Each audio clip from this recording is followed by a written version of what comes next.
Skandal korupsi pembelian MTN ex-pejabat Bank Sumut di Medan divonis 10 tahun penjara. Pelaku pencurian kotak infak di Masjid Jami Asahan terekam CCTV. Mensos pantau pencairan langsung dana BST di Simalungun. Selamat malam pemirsa, selain cuplikan berita tadi, kami juga akan menyajikan informasi menarik lainnya bersama saya Maria Hota Said. Pemirsa, inilah Sumut hari ini malam selengkapnya.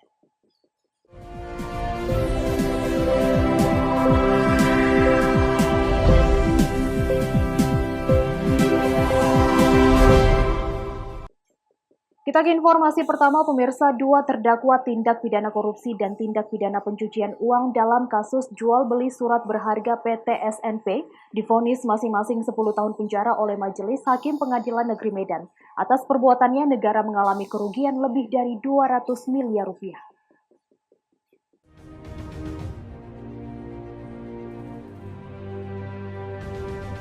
Majelis Hakim Pengadilan Negeri Medan dalam sidang beragendakan pembacaan putusan menjatuhkan hukuman 10 tahun penjara kepada mantan pimpinan divisi Treasury Bank Sumatera Utara Maulana Akhyar Lubis. Majelis Hakim yang diketuai oleh Sri Wahyuni dalam amar putusannya menyatakan terdakwa Maulana Akhyar Lubis dalam pembelian surat berharga berupa medium term notes milik PT Sun Prima Nusantara pembiayaan oleh Bank Sumut dilakukan tanpa mempertimbangkan analisis laporan keuangan PT Sun Prima Nusantara Pembiayaan. Atas perbuatannya, Maulana Akhyar Lubis dijatuhi hukuman penjara selama 10 tahun dan denda 300 juta rupiah, subsidi 3 bulan kurungan. Selain itu, terdakwa juga diwajibkan membayar uang pengganti sebesar 514 juta rupiah.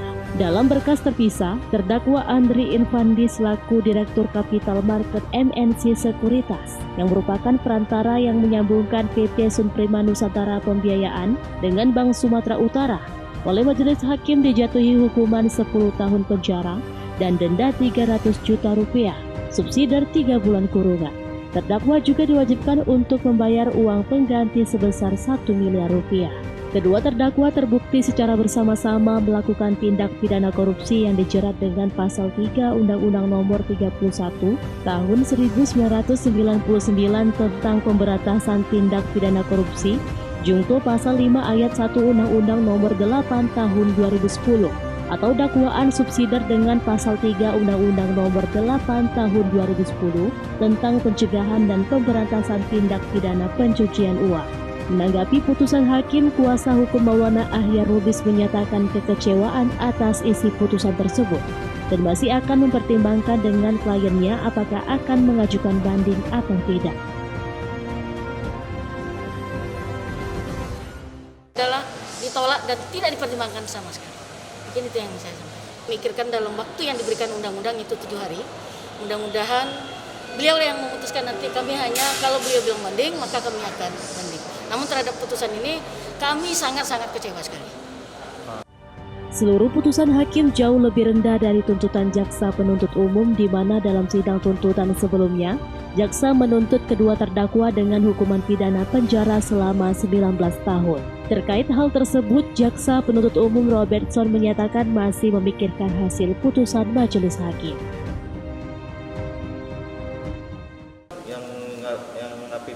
Yang menyetujui atau apa itu sih ya. Jadi pertimbangan kami untuk melakukan penyidikan selanjutnya, termasuk terhadap putusan perkara korupsi dan pencucian uang atas nama terdakwa Maulana Akhyar Lubis dan Andri Infandi, kami nyatakan sikap pikir-pikir. Akibat pembelian surat berharga oleh Bank Sumut dari PT Sun Prima Nusantara Pembiayaan yang pailit, menyebabkan terjadi gagal bayar dan mengakibatkan kerugian negara lebih dari 202 miliar rupiah. Daniel Pekuali melaporkan untuk Evarina TV. Pemirsa, Kepolisian Polres Tabis Medan melakukan pemusnahan narkotika jenis sabu sebanyak 54,9 kg dan 977 butir pil ekstasi dari 14 tersangka yang berhasil diamankan dari bulan Juli hingga Oktober 2020. Dua tersangka terpaksa ditembak mati karena melawan saat akan ditangkap. Pemusnahan barang bukti ratusan kilogram narkotika jenis sabu dan pil ekstasi ini langsung dilakukan oleh Kapolrestabes Medan Kombes Pol Riko Sunarko, disaksikan pihak kejaksaan, pengadilan, dan para tersangka. Selain 54,9 kg jenis sabu, petugas juga memusnahkan 977 butir ekstasi. Barang bukti narkoba yang dimusnahkan ini merupakan hasil pengungkapan petugas Sat Narkoba Polrestabes sejak Juli hingga Oktober 2020. Barang haram ini dimusnahkan dengan cara direbus menggunakan kompor gas dan direbus dengan suhu 100 derajat Celcius. Seluruh kasus yang berhasil diungkap, petugas berhasil menangkap 14 tersangka dengan rincian 13 tersangka pria dan 1 wanita. Namun saat penangkapan, 2 tersangka lainnya terpaksa ditembak mati petugas karena melakukan perlawanan. Kegiatan ini atau penindakan yang dilaksanakan oleh Polres jajaran Polrestabes Medan, baik itu Sat Narkoba Polrestabes Medan, kemudian unit Reskrim Polsek Patumbak, unit Reskrim Polsek Sunggal, dan unit Reskrim Polsek Percut. Jadi kegiatan ini mulai bulan Juli. Jadi ini adalah hasil penindakan bulan Juli sampai dengan bulan Oktober kemarin. Jadi 3 bulan, selama 3 bulan kita dapatkan barang bukti ada 54,9 kg sabu-sabu dan 9.700 butir ekstasi. Jadi rekan-rekan bisa dapat bayangkan bahwa kalau antar pedagang atau pengedar narkoba 1 kilo rata-rata harganya sekitar 400 juta. 400 juta kalau kita kalikan ini berarti sekitar 21 miliar. Kapolrestabes Medan juga mengatakan kota Medan merupakan pangsa besar peredaran narkoba. Oleh karenanya ia mengajak berbagai pihak untuk bekerja sama membasmi narkoba. Wahyu Pratama melaporkan untuk Eva Arena TV. Informasi lainnya pemirsa, Satuan Reserse Kriminal Polres Serdang Bedagai menggelar rekonstruksi kasus penganiayaan terhadap tersangka cabul berinisial TS yang dilakukan oleh 22 orang tahanan lainnya hingga mengakibatkan TS meninggal dunia. Reka ulang tersebut digelar di Aula Patria Tama Polres Serdang Bedagai. Beginilah situasi jalannya rekonstruksi kasus penganiayaan yang dialami tersangka cabul berinisial TS, warga Kecamatan Seibamban yang tewas dianiaya sesama tahanan di RTP Polres Serdang Bedagai. Sebanyak 22 orang sesama tahanan secara bergantian menganiaya TS, pelaku cabul terhadap anak kandungnya sendiri. Reka ulang tersebut dipimpin Kasat Reskrim Polres Serdang Bedagai AKP Pandu Winata dan disaksikan Kabak Ops Kompol T. Manurun, Jaksa Penuntut Umum Juwita, pendamping hukum, para tersangka, serta saksi kasus kekerasan tersebut. Sebanyak 42 adegan diperagakan dari rangkaian rekonstruksi sehingga tewasnya tersangka kasus cabul ini. Awalnya dimulai dari tersangka kasus narkoba berinisial HB yang geram dengan perbuatan TS, yang tega menyetubuhi putri kandungnya sendiri hingga hamil. Penganiayaan yang dilakukan HB terhadap TS diikuti tahanan lainnya hingga TS lemas. Tahanan lainnya kemudian memberitahukan kepada petugas jaga dan TS dilarikan ke RSUD Sultan Sulaiman. Setelah beberapa jam mendapatkan perawatan, korban meninggal dunia di rumah sakit. Jalan lancar ya, rekonstruksi kasus penganiayaan yang menyebabkan seseorang meninggal dunia pukul 09.30 selesai pukul 12.40. Rekonstruksi kasus meninggalnya tahanan Tumpak Simanjuntak ini dilakukan, memang tidak dilakukan di TKP sesungguhnya, yaitu di ruang tahanan, karena mengingat faktor keamanan maka kami lakukan di Aula Polres Serdang Bedagai. Ada 42 adegan ya, begitu banyak karena memang pelakunya banyak ya, 22 orang. Jadi rekonstruksi juga cukup lama ya. Kita mengundang jaksa, PH ya, dan keluarga daripada korban. Jadi keseluruhan 42 adegan dilaksanakan. Pelaku ada perannya masing-masing. Namun pertama kali yang melakukan penganiayaan sehingga terjadinya ikut-ikutan terhadap tahanan yang lain, yaitu yang pertama kali saudara H, inisial H ya. Itu tahanan merupakan tahanan narkoba ya. Keseluruhan memang kebanyakan tersangka tahanan dari narkoba, 1 orang dari lantas lalu lintas. Kita terapkan pasal 351 dan 170 ya, yang menyebabkan meninggal dunia. Kira-kira motifnya apa itu Pak Kasat? Motifnya kalau menurut pengakuan mereka simpel ya, mereka hanya geram terhadap perbuatan saudara tumpak ini, yaitu yang menyetubuhi anak kandungnya sendiri sehingga anak kandungnya hamil. Rekonstruksi tersebut digelar guna mengetahui secara pasti kejadian yang dialami korban. Para pelaku penganiayaan merupakan tahanan kasus narkoba. Abdul Malik melaporkan untuk Evarina TV. Sumut hari ini masih akan kembali sesaat lagi, tetaplah bersama kami.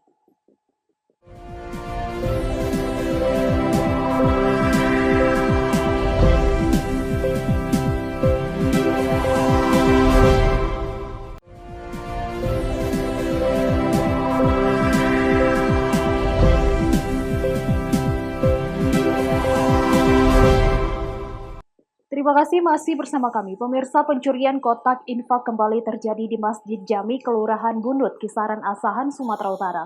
Pelaku kerja keras sebelum berhasil menguras uang yang ada di dalam kotak infak tersebut.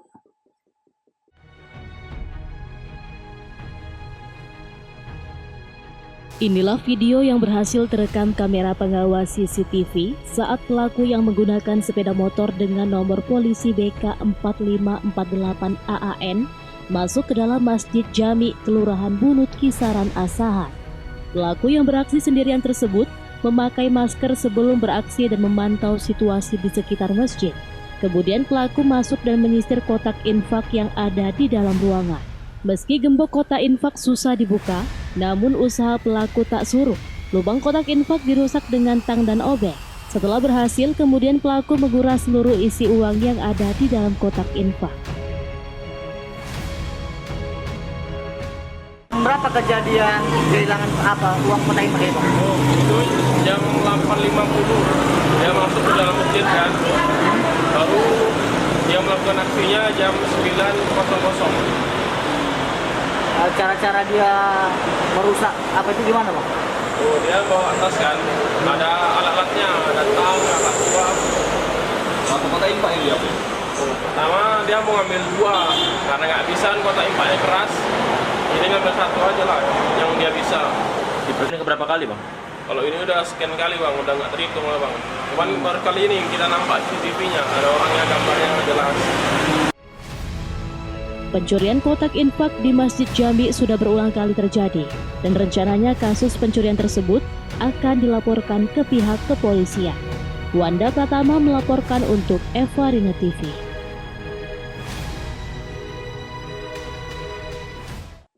Informasi selanjutnya pemirsa, satu keluarga di Pakpak Barat, tepatnya di Dusun Kajoran, Desa Perpulungan, Kecamatan Kerajaan, tinggal di gubuk kecil yang tidak layak huni yang hanya beralaskan tikar robek. Kondisinya sangat memprihatinkan.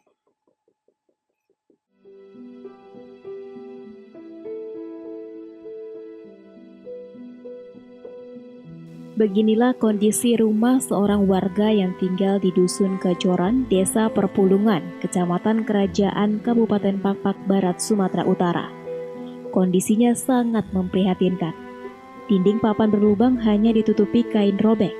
Apalagi pada saat musim hujan, mereka merasa takut karena atap rumahnya bocor. Hal ini diakibatkan rumah yang mereka tempati sebelumnya telah diambil oleh pemiliknya dikarenakan terhambat pembayaran kontrakan. Bagi keluarga ini tidak ada pilihan lain untuk tinggal di gubuk milik orang lain yang jauh dari permukiman warga. Untuk memenuhi kebutuhan sehari-hari pun, mereka hanya mengandalkan belas kasihan warga sekitar. Sementara untuk memenuhi kebutuhan sehari-hari, hanya dilakukan sang istri yakni Koma Kabeaken. Pasalnya sang suami bernama Amos Berutu sakit selama 5 tahun terakhir.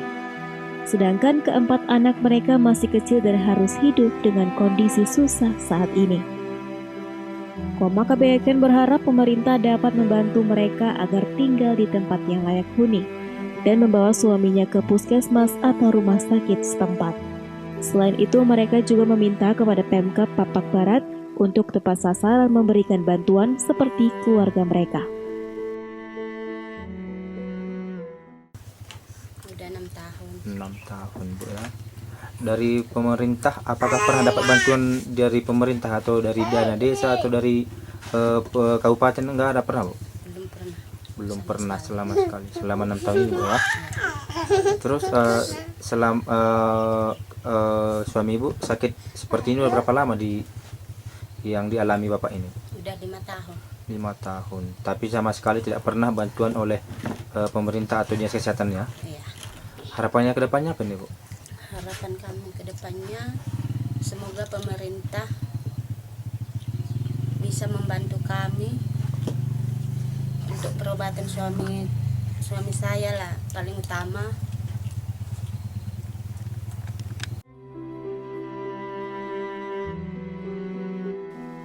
Petro Citra Cibro melaporkan untuk Eva Rina TV.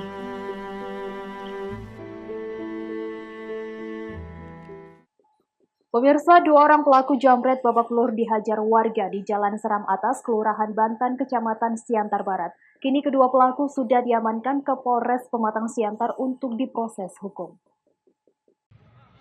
Rabu 11 November 2020, sekitar pukul 18 waktu Indonesia Barat, warga Jalan Seram Atas menangkap 2 orang pelaku jambret. Keduanya adalah Victor 31 tahun, warga perumahan Karangsari Permai, Kecamatan Siantar Martoba, dan Jaka 27 tahun, warga Jalan Singosari Gang Demak, Kecamatan Siantar Utara, Pematang Siantar. Sebelum kejadian, kedua pelaku yang mengendarai sepeda motor Honda Revo tanpa plat sudah membututi korbannya Sri Wahyuni Lase, warga Kecamatan Sidamanik, Simalungun dari arah Jalan Jawa. Saat itu korban mengendarai sepeda motor Yamaha Mio menuju tempat kerjanya di salah satu rumah makan Padang Jalan Kartini, Kecamatan Siantar Barat. Begitu sampai di Jalan Seram Atas, handphone merek Vivo yang ditaruh Sri di dashboard depan sepeda motornya tiba-tiba dijambret pelaku. Korban sontak terkejut dan berteriak sembari terus mengejar kedua pelaku hingga menarik perhatian warga. Beruntung sampai di ujung kedua pelaku terjatuh setelah sepeda motornya menabrak mobil pickup yang parkir di pinggir jalan. Kedua pelaku sempat melarikan diri meninggalkan sepeda motornya. Warga yang melihat kejadian itu pun langsung mengejar. Kedua pelaku berhasil ditangkap di Jalan Rajamin Purba, tak jauh dari lokasi kejadian. Warga yang emosi langsung memukuli kedua pelaku. Berteriak, minta tolong, jambret. Saya pun ikut ngejar. Itulah karena apesnya jambret itu, di situ kan ada jalan putus, perbaikan paret. Jadi orang itu nggak bisa lewat. Mau nggak mau lah orang itu jalan kaki lari ke arah Usi. Pas tiba di Simpang Madura ini, di situ orang tuh dapatnya, kehabisan napas. Berarti sempat tinggalkan mereka sepeda motornya situ ya? Iya bang, sempat. Di tempat jalan putus itu ya? Iya. Ada berapa orang yang ngejar bang? Yang ngejar rame bang, itu bang.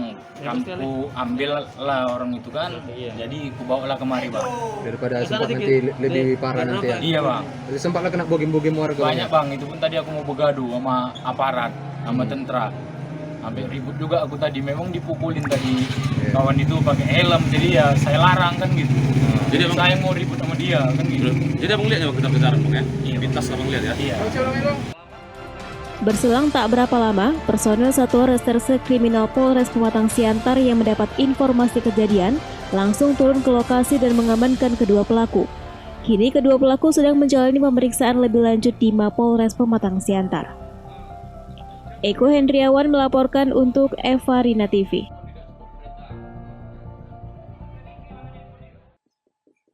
Semut hari ini masih akan kembali sesaat lagi, tetaplah bersama kami.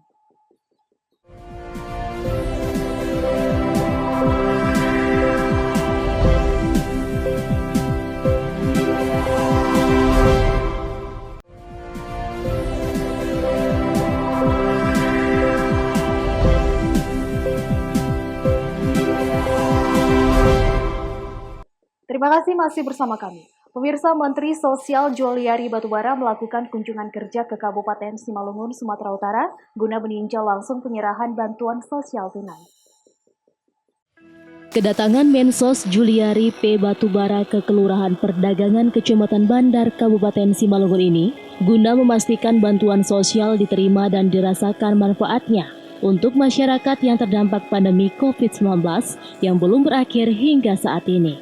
Kepada masyarakat dan keluarga penerima manfaat yang ditemui di ruang pertemuan kantor Lurah Kelurahan Perdagangan ini, Mensos Juliari menyampaikan salam Presiden Joko Widodo kepada masyarakat Sumatera Utara, khususnya kepada masyarakat Kabupaten Simalungun. Dalam kesempatan ini, Mensos mengatakan, pemerintah bertindak cepat dalam menangani dampak COVID-19, baik dari aspek kesehatan, perlindungan sosial, maupun penguatan perekonomian. Hal ini dilakukan guna memastikan masyarakat mendapat bantuan di tengah masa sulit akibat pandemi. Kemensos yang bertugas di bidang perlindungan sosial pun kemudian melakukan refocusing program dan realokasi anggaran untuk selanjutnya menyalurkan berbagai bansos untuk masyarakat terdampak pandemi. Dalam tugas penanganan dampak pandemi, Kementerian Sosial berada dalam klaster penyelenggaraan program Jaring Pengaman Sosial atau JPS. Kemensos mendistribusikan berbagai bantuan sosial baik itu reguler maupun bansos khusus dan bansos tambahan. Dalam hal ini, Mensos mengapresiasi capaian Pemkab Simalungun dan semua pihak yang telah membantu penyelenggaraan BST khususnya di wilayah Kabupaten Simalungun sendiri.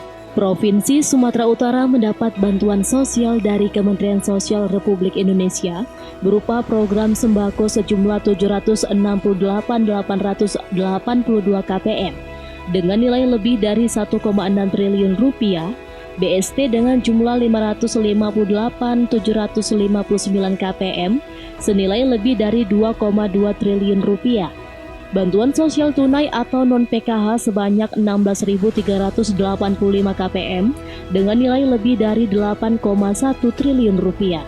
Untuk wilayah Kabupaten Simalungun sendiri mendapat bantuan sosial dari Kementerian Sosial Republik Indonesia berupa program sembako sejumlah 44.020 KPM dengan nilai 97.148.650.000 rupiah.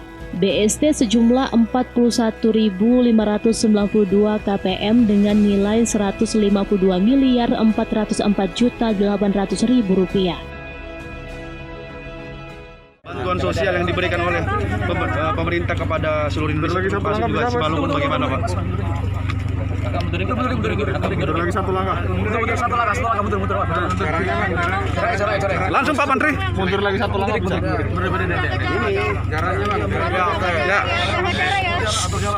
Ya, yang pertama tadi kita sudah lihat ini kunjungan saya ke Simalungun, Kelurahan Perdagangan. Yang pertama penyaluran bansos tunai yang sudah memasuki tahap ke-8 ya. Tahap 8.